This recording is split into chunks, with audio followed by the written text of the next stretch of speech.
Geometry Magic, Transformations and Symmetry in the ACT. Hello learners! Today, we're diving deep into the world of geometry, exploring a captivating topic called Transformations and Symmetry. This is a fundamental concept for the ACT Math section.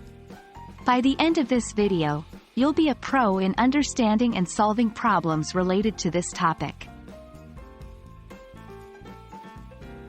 Transformations are ways in which a shape can be changed or transformed on a plane.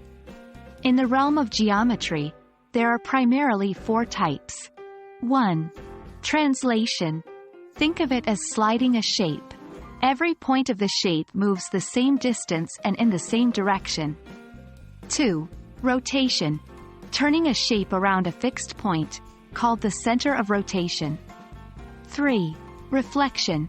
Imagine flipping a shape over a line, producing a mirror image. 4. Dilation. This involves enlarging or reducing a shape by a scale factor from a fixed center point. Symmetry is all around us. From a butterfly's wings to our own faces, it's a concept that is embedded in nature. 1. Line symmetry, or reflectional symmetry. A shape has line symmetry if there's a line where you can fold the shape and have both halves match exactly. The line is called the line of symmetry. 2. Rotational symmetry. A shape has rotational symmetry if it can be rotated, or turned, and still look the same. Think of a fan's blade or a windmill. 3. Point symmetry, or origin symmetry. This happens when every part of a shape has a matching part, the same distance from the central point but in the opposite direction. When dealing with ACT problems. 1. Sketch. If a question involves transformations, draw a rough sketch.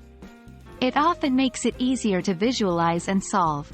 2. Practice symmetry identification. Quickly identifying lines of symmetry or points of symmetry can save time. 3. Check answer choices. Sometimes, using answer choices to work backwards can be a strategic move. Transformations and symmetry aren't just mathematical concepts. They're a beautiful representation of order and balance in the world around us. Understanding them is not only crucial for your ACT prep but also for appreciating the intricate patterns in nature and art. We hope this video has illuminated these concepts for you. Remember, practice makes perfect. Happy learning!